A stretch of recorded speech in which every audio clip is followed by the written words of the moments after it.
You see, propaganda is like advertising's tricky cousin. It's all about spreading ideas, information, and sometimes even outright lies in order to influence people's beliefs and actions. It's like that smooth-talking salesman who promises you the moon but delivers a block of cheese. But how does propaganda actually work? How are politicians and business moguls able to deceive us time and time again? The answer to this question? The sleeper effect. The sleeper effect is a psychological phenomenon which essentially entails that people tend to forget about the sources of information before they actually forget about the information itself. In other words, when we encounter a persuasive message or a piece of information, we may be skeptical at first because of the source's lack of credibility. However, as time passes, we tend to forget about that information's lack of credibility, and that idea or that piece of information or that message tends to gain more control over our thoughts. Now that we know how propaganda works, how can we avoid falling prey to it?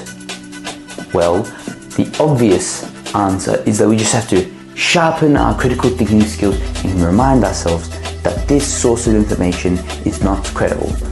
But that answer is not only incorrect, but it's also extremely arrogant. Believe me when I say that no one stands a head-on battle against the sleeper effect. However, both I and the author of The Art of Thinking Clearly, Rolf Dobelli, believe that the best way to not fall victim to this very powerful enemy is to avoid a battle in the first place. What I'm saying is be careful in regards to what you read, hear, and watch. Don't watch random political videos from some random site that you think is stupid. Don't read random articles from a news outlet you do not trust. Find the sources of information you can trust and stick to them.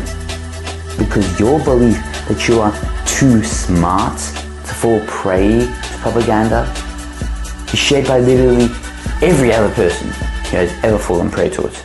So I hope you found this video about propaganda and the sleeper effect to be somewhat informing.